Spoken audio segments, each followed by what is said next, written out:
This video contains spoilers and my opinion. You have yours, and well, I want to hear what you think about the topic at hand. As always, drop a conversation in the comment section. This video is intended for entertainment purposes and it should be taken like that. And once again, it's opinion based. I hope you enjoy. Man, it's been a while since I dropped another part to The Witcher. I haven't been posting it up just because I've been busy with other video projects. Nevertheless, I'm coming back to this game and boy do I miss it. I played until I found Triss, which inevitably led me to other subquests such as finding Dandelion, and then I was teaching a character named Rosa how to sword fight. She hit me a total of 4 times the first round and I had a perfect flawless round the second time. I guess my sword skills are returning, though let's be honest, I've never had such skills. I just bashed a bunch of buttons and hope for the best, that I kill the enemy in front of me. I won't spoil any more of the storyline because I feel like there is still some gamers who have not touched this masterpiece. As of this recording, I'm at level 13 and I got a new saddle for Roach. I got some pretty sick weapons and some relic based items such as a sword and a pair of gauntlets and or gloves. I was playing it while I was listening to some YouTube videos and I heard one of my favorite YouTubers talk about how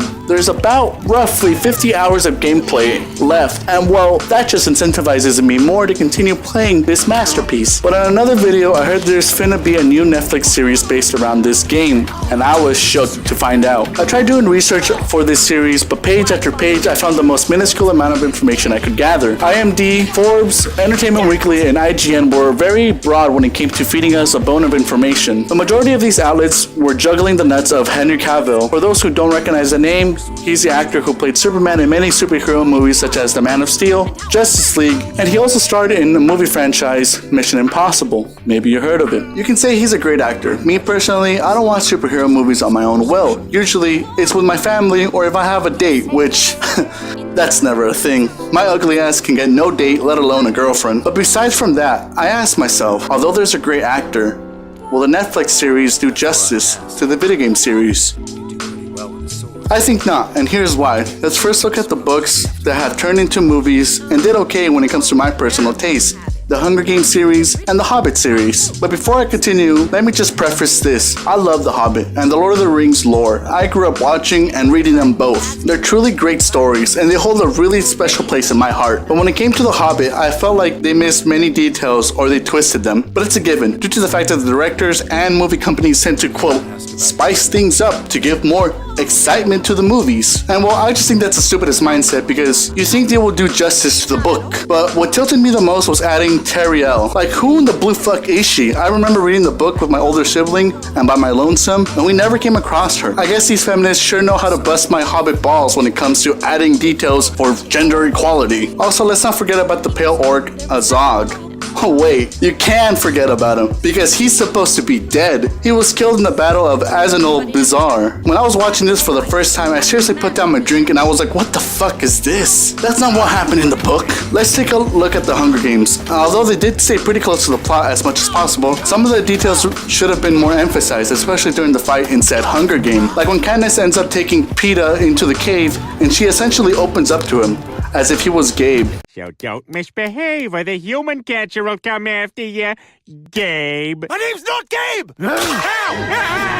In the book, she exposes herself in the sense that she lets Peeta know who she is and her past. It's very touching, and I remember reading it and crying a little. But in the movie, none of the heartfelt shit that was in the book was presented in the movie. Movies that were once books should stick to the plot as much as possible, make it almost 99.99% closest to the plot, just because it really shows what the book is about and not what the movie is about. I want to basically see a live action book if I'm going to be watching lore such as The Hunger Games, The Hobbit, and The Lord of the Rings. I know you may be asking yourself, but that's a book to a movie. What does that have to do with a game to a series? And well, my friend, I have to simply say that it's basically the same concept. Here's why. There's so much detail that goes into a video game as well as a book, so when it comes to trying to convert it into a series, I get nervous because I know they're gonna miss so many points that it's basically gonna be its own series. They just want to take the name so they can make a quick buck. And that leads me to my second point. Are they doing this for the fans or are they doing this for the money? Yes, I know CD Projekt Red is behind all this, but at the end of the day, it's the movie companies that really push the envelopes when it comes to making series. For all we know, CD Projekt Red can be like, oh, make Geralt's hair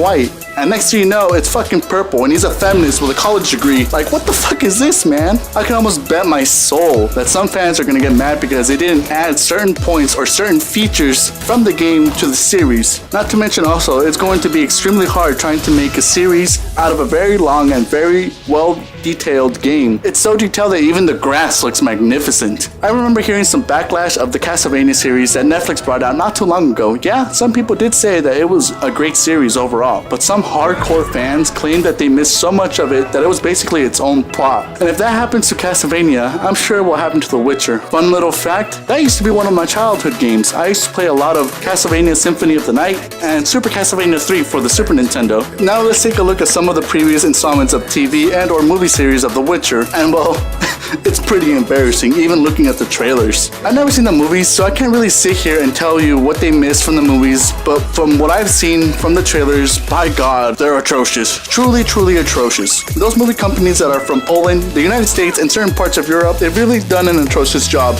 at making a good Witcher movie. Whether the acting was poor, or the story plot did not really follow the concept of The Witcher, or simply details that should have not been twisted, such as characters switching roles and switching ideas and being completely different from the game. I'll leave this subject here just because, like I said, I'm not too experienced when it comes to the movies. Maybe eventually, before I start watching the Netflix series when it comes out, I'll look for the movies, download them, buy them, or however I can get my hands on them, but I'll check them out and then come back and give you my honest opinion. But let me just touch down on this. Many companies already screw up on converting certain types of genres of entertainment to movies, to books, or whatever the conversion is. They tend to screw it up big time. A most prime example of this has to be Dragon Ball Revolution.